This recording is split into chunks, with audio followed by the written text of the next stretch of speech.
এই ময়দানে রফিকুল ইসলাম মাদানী আসবে, আপনাদের বাড়ির পাশে হাফেজ নাজমুস সাকিব বাংলাদেশের গর্ব না, আমেরিকায় গেলেও লক্ষ লক্ষ মানুষের উপস্থিতি হয়, ঠিক কিনা জোরে বলেন।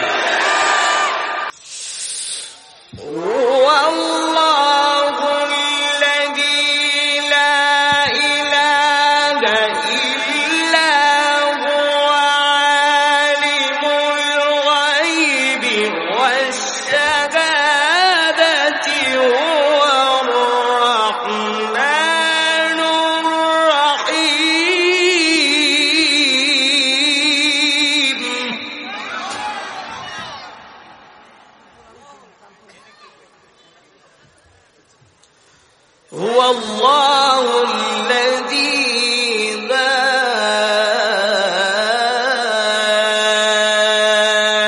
إله إلا هو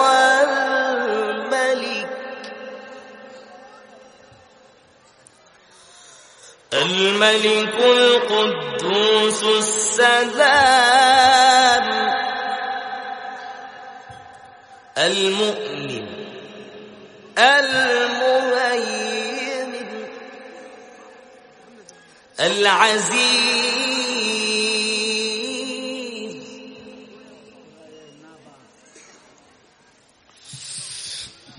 الملك القدوس السلام المؤمن المهيمن العزيز الجبار المتكبر سبحان الله عما يشركون.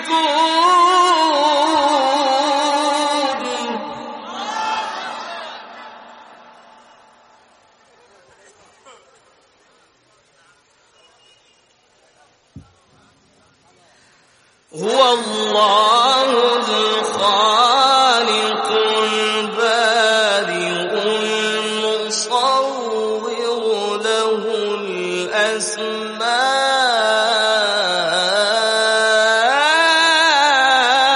الحسنى.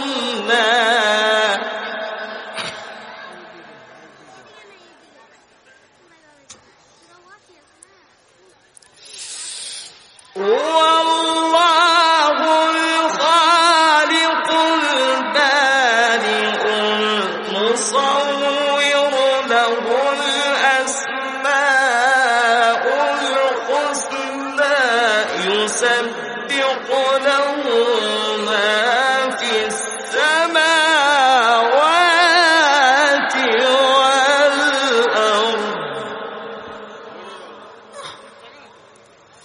وهو العزيز الحكيم. صدق الله العظيم. আলহামদুলিল্লাহ। কোরআন তেলাওয়াত ভালো লেগেছে? আওয়াজ কই, ভালো লেগেছে? আরো তো অনেক আকর্ষণ। রফিকুল ইসলাম মাদানীরে চিনেন না কে কে? হাত তুলেন তো দেখি।